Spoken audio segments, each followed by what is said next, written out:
Hey, what's up, wrestling fans? I'm Big Joe Yarbrough, wrestling's biggest fan by at least 60 pounds, and I'm here with my tag team partner, Dylan Pack, and on today's episode of This Week in Wrestling, we're going to be going over all the rumors that we've heard throughout the week. We're going to be going over Raw and SmackDown for WWE, going up head-to-head, Raw and SmackDown, and we'll let you know at the end of the episode who we think was a better show. Absolutely. All this and more, plus a couple wrestling rumors and some announcements already for WrestleMania weekend, which we will be at.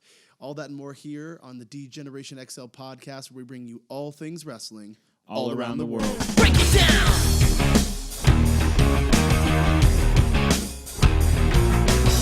Degenerate into something cool. We just got tired of doing what you told us to do. That's a break, boy. Yeah, that's a break, little man. Break it down.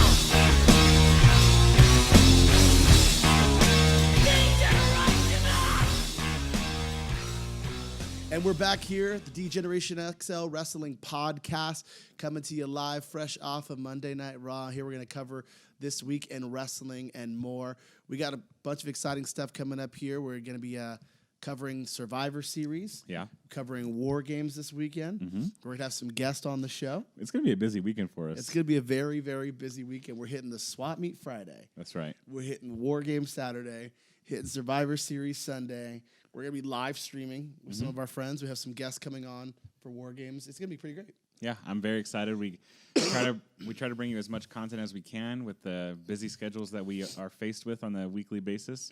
But we just hope you guys stick along and enjoy the ride with us. Absolutely. We're going to be geared up more for the holiday season, and we're going to be launching some individual videos covering as much wrestling in depthly as we can, and all that and more. But we're going to dive right into This Week in Wrestling and the rumors, kicking it off with the fact that WWE allegedly, as reported by many different companies, Wrestling Observer, Ringside News, that WWE wrestlers look like they will be able to be granted their release. With a stipulation. That is correct. It's reported that there's many wrestlers who have been unhappy, and the more that we hear from people saying that WWE is a great product, it's never been better. We get news that Oni Lorcan has publicly requested his release, and Cara has publicly requested his release. We've got videos of, not videos, but screenshots of the Revival tweeting at each other saying that's not all about the money. Let's have fun from now on. Things like that. And we know they've requested their release. Tons of people have done so, and many of which have seen no progress. I mean, we see Mike Kanellis in an angle that got shoved down Lashley and Lana's throat, it feels like, or more Lana's throat than anything. Yeah, Lana's throat's taking a beating right now. So it looks like they'll be able to with what looks like a non-compete clause. Yeah, so they won't. What this clause is, they basically won't be able to compete with anybody who WWE feels like is a threat to their business, which is crazy because apparently nobody's competition. But they're not going to allow these wrestlers to go to AEW, to go to Ring of Honor, to go to Impact, NJPW, any of these, the bigger of the promotions internationally, they're probably going to be nixed from, which is sad. Yeah. Basically, these people are so frustrated and so unhappy with being a professional wrestler that they would literally rather not wrestle. How crazy is that? And that's sad. And you know what sucks is these people are just looking for greener pastures, and they're independent contractors. And to quote your favorite wrestler's favorite wrestler, David Starr, cancel your network and support your favorite independent wrestler. I think that's the way to go. Yeah, everybody's got a Patreon. Everybody has a website where they sell merchandise, and everybody has indie dates with local shows. We can support the independent scene in a lot of ways, and I think that a lot of people should. I mean, right now the indie scene's probably as big as it's ever been. Absolutely. There's wrestlers like David Starr who can make a living on the independents. Joey Ryan, for a long time before signing with Impact, was independent wrestling, and there's still many other guys who make a lot of their living on the independent scene. So it's sad to see that some of these people are leaving what seemed to be a pinnacle company to go to still a confined space. It's like they're going from being these caged chickens in this mass productive, farm, and being lost in the shuffle to being free range. But they don't want to be these manufacturers. They want to be free to do whatever they want. Yeah. And it sucks that they can't do that. It sucks that they do not have freedom. Correct. Yeah. A couple other ones that we heard is that Kairi Sane, according to Meltzer, that she has been expressing interest of life outside the WWE. which is surprising for me. Yeah. I feel like she had a good run. I really like. She had a great run in NXT. Yep. And as of now, she's still the women's tag team champion with Asuka. And I feel like they're having a great run. I'm enjoying their tag team reign. Yeah. I don't know how I feel about them wrestling Natalia every week. Yeah, the rumor has it, though, that they're not looking to go to AEW or Ring of Honor, and even not New Japan, that they're being coerced into coming back to Stardom, which is now owned by New Japan, and that they are trying to use that extra money that they got with the merger to bring back the two biggest stars of Asuka and Kairi Sane. Yeah. And I think the Asuka rumor kind of got bucked because I think she just re-signed, but I'm not sure. That would be a huge loss, I think, for WWE. Oh, yeah, Kairi Those Sane. those two women's wrestlers. I mean, I don't know, man. WWE has the most deep women's division of any company, but I still feel like that would be a hit. Absolutely, absolutely. We also hear that, as you saw maybe this Friday, which we'll dive into, there was some redesigning of some SmackDown titles, and this might not be the last redesigning. It's reported that there's a potential of a new redesign, maybe coming to the Intercontinental Championships to match colors, because if you watch wrestling, it might be confusing with so many belts and all the crazy things going on that how would you possibly know which belt belongs on which show when the logo's blasted everywhere? So just make it all blue. How do you feel about that? I will get into that when we see this crap. I was just so. I like illustrious, iconic titles. I agree. I love the World Heavyweight Championship from the WCW days and prior to that. I love the 10 pounds of gold. I love the AEW title. I love all of New Japan's titles because they look like these artifacts that have been through the ringer. Yeah, all of like the tag team championships on both brands. Well, even NXT titles are badass. Yeah, even NXT has different looks to them, like the North American title. Yeah. But I think like the Raw and SmackDown tag team titles, they just look like toys. They look like kids' toys. Yeah. I mean, I guess they're a children's show, but yeah, that and more there. Last kind of rumor roundup here is after a successful pay-per-view at Full Gear and what seemed to be a very well-received follow-up show, AEW's Dynamite after Full Gear, it looks like they might be getting some more additions. They added Wardlow to their roster, announced on Dynamite, siding with MJF, recently turned on his best friend Cody Rhodes. But it looks like the Elite might be getting some more backup because the countdown is ticking. It's official that Marty Scurll's contract is up November 30th. That is 12 days away. Less than 2 weeks. Less than 2 weeks. We're going to see where the villain lands. Does he go back to joining his brother in the Elite? Does he jump ship, move over to NXT? Bro, I'm telling you, I think he's NXT. You think he's NXT? I don't think so. I feel it in my bones. No. Because here's the thing. Now more than ever, I think, you can get money on the indies. You can get, look at Matt Hardy. Matt Hardy has a bomb house. Listen, And it's not all paid for on the backs of his WWE checks or TLC DVDs because they're not giving him merch sales. No, I know. He gets it on the independents. He got it all from the ROH dates, the Impact stuff, all the things he did. Money is not everything, but in this day and age, loyalty, I think, is.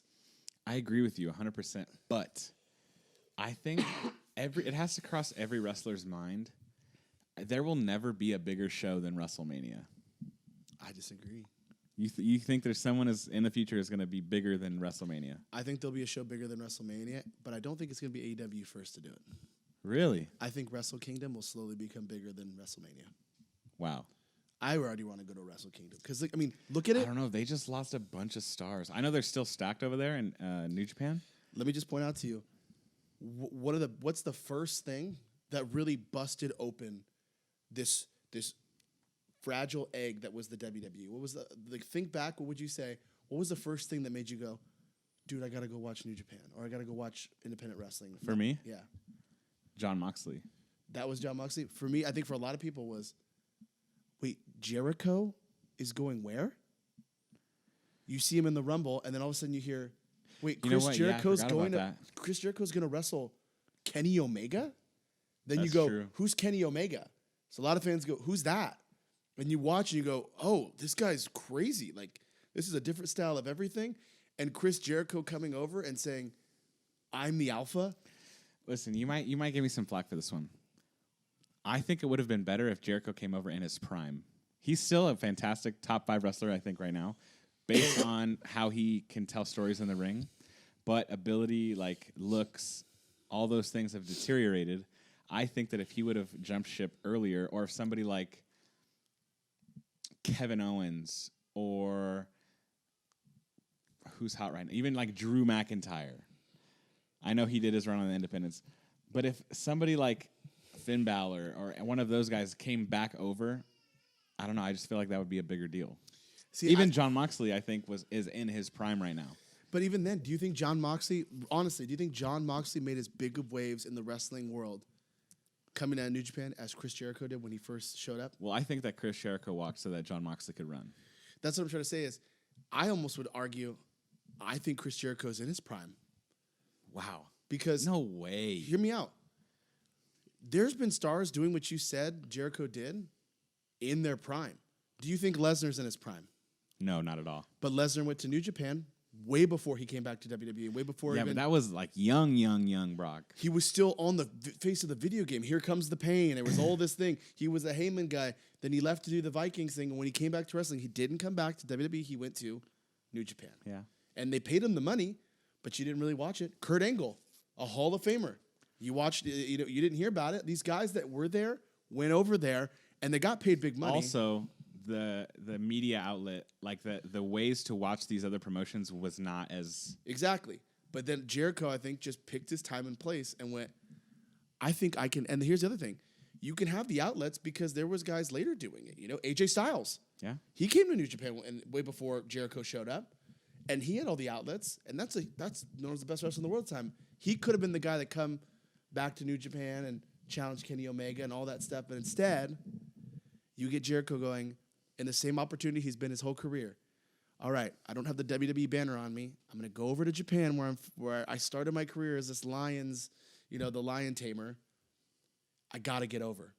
I got to get over with this young guy, Kenny Omega, because I'm older. And did he get over. Those promos. Kenny-san, you're the best in the world. You're the Omega. I'm the Alpha. Oh, every week those promos and the sneak attacks. The thing is, Jericho's never been bad on the mic. I don't know, like if you expected like him to like deteriorate that way, like he'll never be bad. I know it wasn't even as bad. These are filmed promos. They were cinematic. They were dark. Yeah. The photo of Kenny burning the photo, and then the lights. He was never the lights out, lights up guy. That was his thing all the time. When he showed up at All Out and took out freaking Omega again as Pentagon. When we watched the first All In, like this dude, I would say is in his prime. Is he in the physical prime? No, but as far as like when you look at prime, what's prime? He's making more money than he's ever made. He's selling more merchandise. Dude, you couldn't even find a Jericho shirt on WWE Shop. See, we can't say money though. We can't say I can. What's the word? Compare that to Kobe. The last 4 years of Kobe Bryant's NBA career, he was not in his prime, but he got paid the most money. Well, it's not even just paid. Like I'm not saying just like he got paid a big check. He's generating money. No, that's true. And there's a part of it where you have to say, I mean, Kobe still generates money. He generates money as well, and that's like he still gets really good. But I mean, like this part is like saying physically, he's not in the prime, but still, man, is he in terms of sports entertainment? He's in the prime, I think, because it's like he's a heavyweight champion. He's a believable heavyweight champion because he books himself that way. A great heel, too. And as much as it's out of kayfabe, that's what makes him so good. Is he runs with kayfabe, but runs in that fourth wall blurring. Do I watch AEW if Jericho doesn't show up on the pep rally? Not as with gung ho. I would just think, oh, it's TNA. There's Neville. But then when I see Jericho is at the Greatest Rumble, and they paid him only $500 to show up, and then a week later he's not on Raw or SmackDown, and it's happening down the street, but he's at the pep rally of a new company. Then I go, well, if Jericho's leaving that, I'm gonna watch that because he must know more about it. It's like those things where I'm like, then he goes after Okada, he goes after Naito, he goes after Evil, and all these things are just like I'm watching something that I can't like, and they didn't even have like as many access to English commentary. So I'm watching something in a language I don't understand because I've got to see Jericho fight this guy. And then the only difference I see is I think that Chris Jericho is beloved for the fans of like WCW era. But I think that AEW is really trying to reach like the younger generation, who I don't think might be as familiar with Chris Jericho. I mean, he was away for a while. Well, I think he reaches both demographics. He does. reaches He hardcore does. fans. He still has an ability to connect with young fans. Because I think that new people that tune into AEW go, fuck, Chris Jericho's tight. Yeah, or they do what's perfect is he's an old guy, and you go, what does that dude being the champ? He sucks. Yeah. Well, Cody should win. He looks like Luke Cage. Yeah. Or like Kenny should win. Or what about this Moxley guy? All these guys. Why is this dude who's drinking a little bit of the bubbly? Why does this guy have catchphrases and doesn't wear a shirt under his fancy jackets? This guy is like, he's annoying, but it's like He's the greatest of all time. he's the greatest of all time. And I think that, like, for me, I think it's going to get that way because it just takes a few more guys. It takes I them agree. to go, you know what? We paid for Jericho. Who else can we pay? Why can't we pay Daniel Bryan? Why can't we pay, why can't we pay an AJ Styles? He wants to retire. Why don't we just have him for one match? Because a lot of people thought Jericho's thing was he's done. It was like this downfall. And he even said, I thought it was a one and done. But there was also the most I got paid for one match. Then they said, you want to do another one? I said, let's do another one. Then I got asked to do this. Then remember he even said, I'm never going to do anything on U.S. territory. Yeah. Because he's like, I don't want to disrespect Vince. But then he realized, oh, because that's where the money is in U.S., the money's also here. And they were fine with it. But then when he realized, I can make more money than Vince offered me at my age. I'm making Seth Rollins money. I'm making Lesnar money. And I'm 48 years old, 49 years old now. Yeah. Still. Let me ask you Like a I question. said- Would you rather watch a Seth Rollins match or would you rather watch a Chris Jericho match? That's dirty. That's a dirty question. That's a valid question. Who would you rather? Who would Chris you rather? Jericho, obviously. Is that not a I think prime? anybody. I think any. That's a prime. I wouldn't say that is. I would not say Seth Rollins is in his prime right now. You think he's done? Like, you think he's coming out or you think he's going into it? No, I think he's coming out of his prime. Yeah? I think he's on the decline, not because of age or anything like that, but the way that WWE is booking him.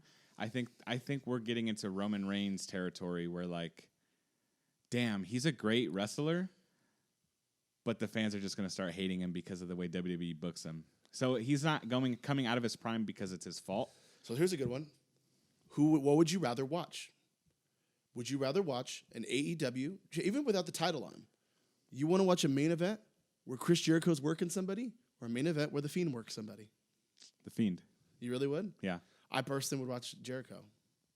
Because Right now, I would watch The Fiend. the only reason I watch I watch The Fiend, but only because it's like, oh, I just want to see the cool stuff he does. But after a while, I'm like, someone's got to beat him. Or otherwise, it's gonna get boring because no one beats him, or use him so scarcely that like he's just an Undertaker. Joseph, you're the biggest Brock Lesnar fan I've ever met. That's a different story though, because that's How? his gimmick. That's his gimmick. That'll be The Fiend's gimmick. Why is it different? Because the point of Brock Lesnar is he's annoying. Like, it's annoying that this guy comes in and Yeah, just gets it his is check and he's here to fight. He's not here to entertain you. With The Fiend, I want to play. I'm doing the Firefly Funhouse. There's all these.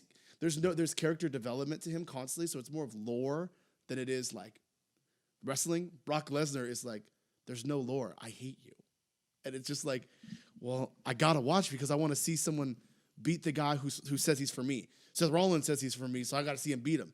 And it's like, that's why you watch. It's more like, I like Brock Lesnar because he is an instant jump shot for somebody. That's why I like him. That is true. That's what I'm saying is once somebody beats him, Jericho is too, though. Jericho is as well, but Jericho also, you kind of want him to win sometimes where you're like, imagine he's getting old. Somebody says, like, if Cody Rhodes continues this whole feud with him, fine, I'm never going to get a shot even though I didn't quit. Give me one more shot, and if I win, I get the belt. But if I also win, you retire. Damn. So then you already have another thing where it's like, I kind of want Jericho to win because I don't want to stop seeing Jericho. So there's so much more to his character where he can flip face again. He could be completely heel. He can do anything. Brock Lesnar can't be face because you're annoyed with him. Yeah. You're like, at that point, it's like, what is he going to do? He F5s Roman Reigns. Or he F5s Bobby Lashley. He still wouldn't be a face. He'll get a cheap pop, but then they'll still be like, okay, what's gonna set up? Bobby Lashley, Brock Lesnar, and then what? He's gonna beat Bobby Lashley, and then and the worst part is, if Bobby Lashley beats him, the hardcore fans will eat him alive because they'll go, of all the guys Vince could have done, you're gonna pick the guys That's that AEW true. guys. Aleister Black could have done it. Samoa Joe's, Drew Mac, all the guys that you wanted that don't get pushed, That's what you hold hope for. That's why I like Lesnar, because I think they're smart enough to know if we just keep having him win when we're ready, and they're probably not even ready. They probably not even thought far ahead to go, here's the guy we're grooming to beat Lesnar. You know who it's going to be? Who? Humberto Carrillo. I swear to God, that would be the biggest waste. That's the hornswoggle of everything. Like, the Hidden Raw GM, it's hornswoggle. That's it. Who are we coming to beat Lesnar? Hot Boy Summer. What's the one thing that can stop Suplex City? If there's a power outage because it's too hot from Hot Boy Summer. The dimples are what's going to win. Yeah. They would do something like that. Don't tell me See, they that's what I'm wouldn't. saying is there's part of where you're like, it's already knowing that they're going to do this, but then you get somebody like when he fought Joe. That's what makes Lesnar great. We watched that before. He's like, you thought maybe Joe can beat him. And then before the bell rings, Joe cheap shots him. And you're like, oh my gosh, Joe plays Lesnar's game better than Lesnar. But then he loses and you go, oh my gosh. But you watched, you're pissed. You're hoping that Samoa Joe never stops, but then you're disappointed. And it's like the booking, but it's like, okay, somebody else come up here. Yeah. And then you get AJ Styles at a Survivor Series. AJ Styles runs SmackDown, dude. He could take out Lesnar. Maybe he could do it. God dang it, dude. What Like a great match. and it's a great match. So you get these things, and that's just Lesnar being Lesnar. If Lesnar's not Lesnar, that's what I'm saying. But back to, Jericho. I really think that those guys can, I really think that there'll be a bigger show. So all this to say that I think Marty Scurll's going to come. Because, also, who on the roster right now in WWE? Do you see any guys who are trainers, who are legends, that are active legends? Do you see any of them as people that Marty Scurll look up to? And that will take the time to put him under his wing? Or Jericho? Like Regal. They're both from Europe. They're just, now you just sound like Vince. They're Europe. Put them in a faction. Yeah. Call them the kingdom. That's basically what Imperium is. Yeah. Just a bunch of white, Just white boys. just white boys. Just going into Middle Earth, I guess. But that's, yeah. But that's what I'm saying is like, if I'm Marty Scurll, I'm just thinking, those are my friends. They're going to give me more money than they're going to give me. And I know they'll push me. No, but you can't discount the fact that everybody wants that WrestleMania moment. I know, but let me ask you a question. Were you sold on Cody Rhodes' promo? Oh, yeah. You don't think he pitches like that? You don't think he's going, I know you want a WrestleMania moments, Marty, but what if there was something bigger than Mania? What if there was a Marty moment? And he's sitting there going, what do you mean? 100,000 people booing the villain or rooting the villain. A bunch of villains rooting for the villain. 100,000 people. Let's get there. That is what us hardcore fans are. We're just a bunch of villains. Exactly. So it's like, dude, you don't think, especially, I know people give them flack on the numbers. They can run a stadium. They Easy. won't sell it out. WrestleMania is not selling out.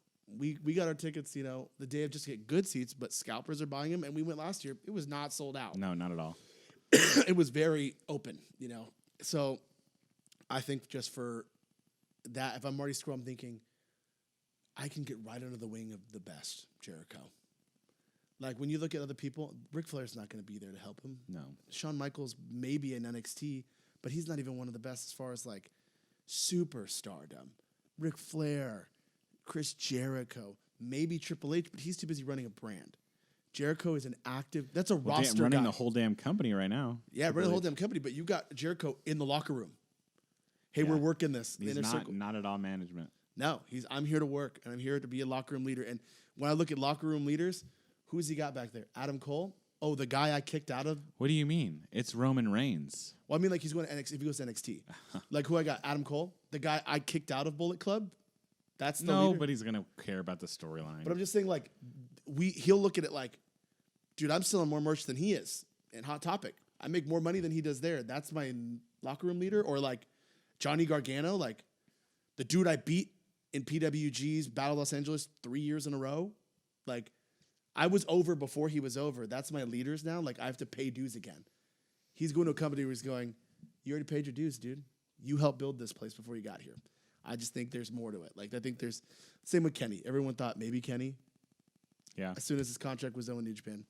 We could really do this. That's all right. That was a good one. We'll cover as quick as we can this week in wrestling, starting off with just some of the highlights of SmackDown. SmackDown kicked off in a huge way. Gosh, it was the hugest. The hugest. It was as bad as it was the character, it was dog crap. It was I'll tell you this. I went to watch SmackDown. I don't usually watch it live, but I went to watch SmackDown on Saturday morning, and I got about 5 minutes in, and I immediately turned it off. Yeah, this was awful. Corbin comes out with this cool kind of entrance where he has a bunch of people carrying him.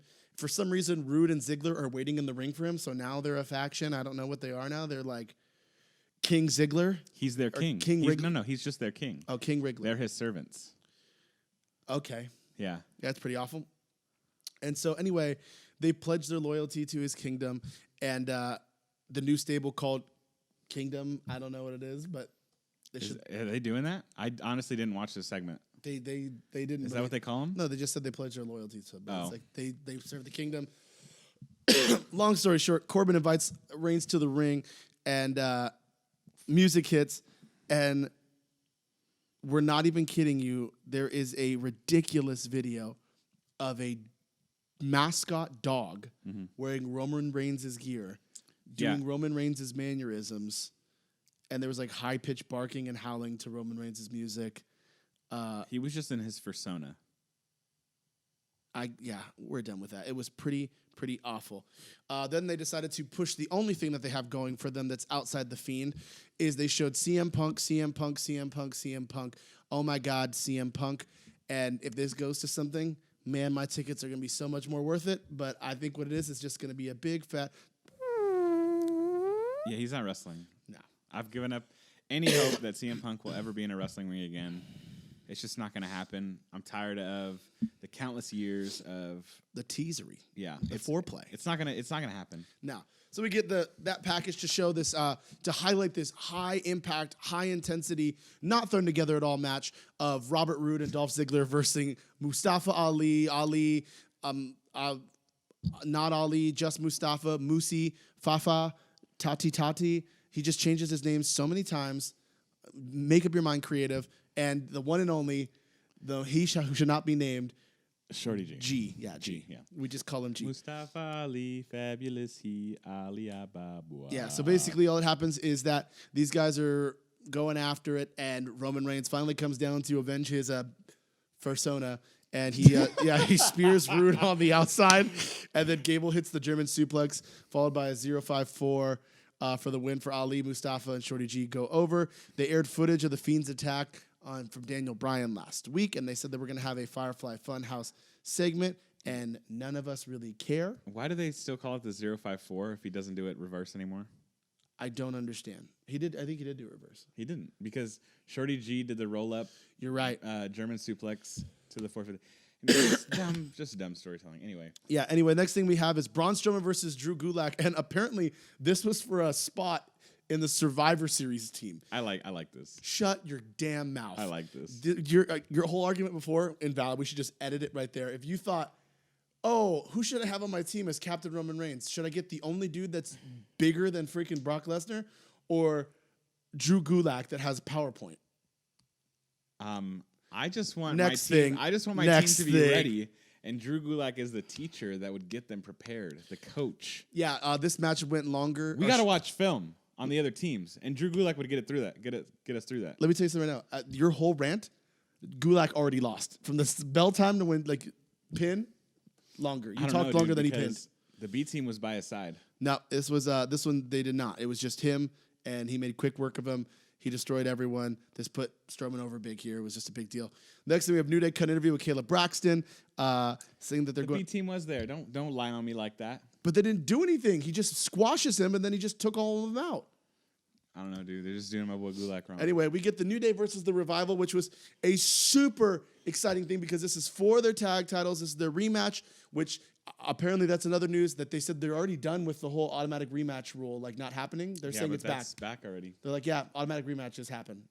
And this will probably lead to another rematch because, shocking to everybody, I think, watching SmackDown. Yep. A no finish. No finish. No clean finish. Would you have guessed that? Oh, yes. 100 me too. times. Yeah, 1,000 same. times. The Undisputed Era showed up and destroyed Kofi and the New Day and the Revival. It was another NXT massacre. It's kind of getting just... Here's my beef. I would have been so freaking down if one of these teams would have won and then they get jumped. Yeah, why can't you have clean finishes? What is I don't understand the problem. You wasted a whole match. The New Day gets a win anyway because they're the ones who got attacked.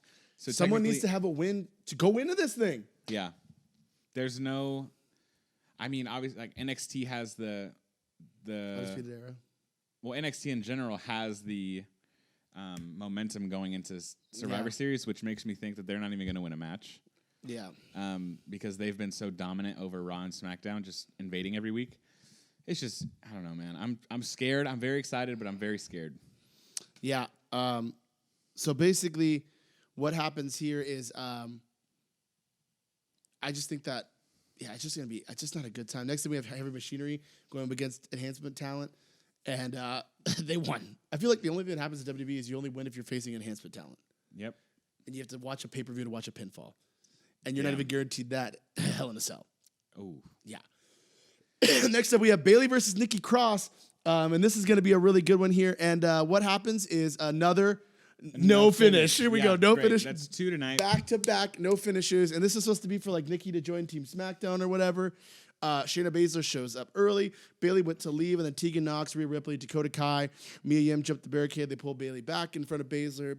Banks jumped Baszler. It was an all-out brawl until the SmackDown women fled. Then we get Tegan Nox, Dakota Kai. I swear to you, I'm going to find you. Teddy Long is working SmackDown again because all of a sudden we got a tag team match, playa. We got Tegan Nox, Dakota Kai, Mia Yip, all going up against Carmella, Sasha Banks, Dana Brooke, Nikki Cross. Hey, you remember how Bayley was involved in this? Yeah, not anymore. Not anymore. And you know how Dana Brooke was super involved in this whole thing? Yeah, remember the time that she wasn't involved? Yeah, and Carmella? Yeah, do you remember that? She was there. And Team SmackDown won on SmackDown because it's SmackDown, burn it down. Then the only thing that probably was the best part of the night was Miz TV, Miz and Daniel Bryan in the ring. Phenomenal. Best part of the night for sure. Telling him that he's telling Daniel Bryan he doesn't know who he is. He's washed up. He thinks the Fiend attacked him because he knows that he is nothing. And this is the slowest burn feud I've seen in a long time. Oh yeah, dude. And then one of the best parts is Daniel Bryan kind of hints at a newer gimmick. He's not bringing the Yes Movement. He even calls the Miz out and says, "I didn't talk because this show was stupid." And then he goes on to say that I think one of my favorite parts of it was, I could have rode the Yes Movement out for the rest of my career. You would have, but I didn't. Yep. And just roast the Miz back. I could have been the new Daniel Bryan. What you don't understand is I have passion and I'm mentally unstable. When you have this kind of passion and this mental instability, I had the mental instability to kick a man in the balls to win the WWE Championship. I had the mental instability to face Brock Lesnar. I had all these issues, and I think it's because Bray Wyatt is the same thing. And he wants to get it out of me. And Bray challenges him and says, how about you and me go out at Survivor Series for the Universal title? You just got to say one word, yes. And he refuses to say yes, and he says, if you want to fight, let's fight. What do you say? And it leaves with Bray Wyatt laughing, saying, yes. Oh, phenomenal end to this show. But everything else was a big fat dog. Just duty. It's duty.